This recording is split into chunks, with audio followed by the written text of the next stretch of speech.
Bene, non possiamo che essere pienamente soddisfatti della quarta edizione del Festival del Documentario tenutosi a Villanova Monteleone.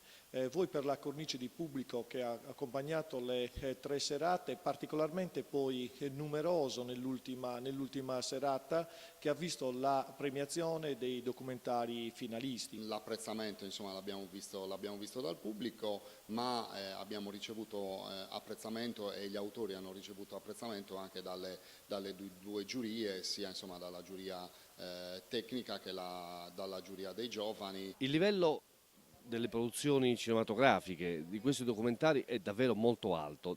Lo dico lavorando dentro il mondo della televisione da moltissimi anni. È sulla vita di Joyce Lussu, alcune parti della sua vita e l'idea è nata da un'intervista che ho visto tra lei e Marco Bellocchio. Non voltarti indietro nasce da un incontro con due giornalisti, Benedetto Lattanzi e Valentino Maimone, che da anni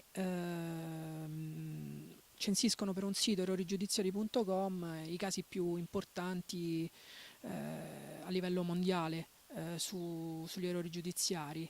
È carino rilevare che negli anni precedenti avevamo come dire, meno difficoltà a trovare spazi nei B&B e invece quest'anno abbiamo avuto delle difficoltà, che significa che insomma in qualche modo anche questo premio sta contribuendo a un movimento turistico di Villanova Monteleone. Quindi il Festival del Documentario, se vogliamo, ci apre ad un mondo che va oltre i confini di Villanova Monteleone, ci apre ad un mondo anche di contenuti culturali che sono importanti per la crescita sociale, civile ed economica del nostro abitato.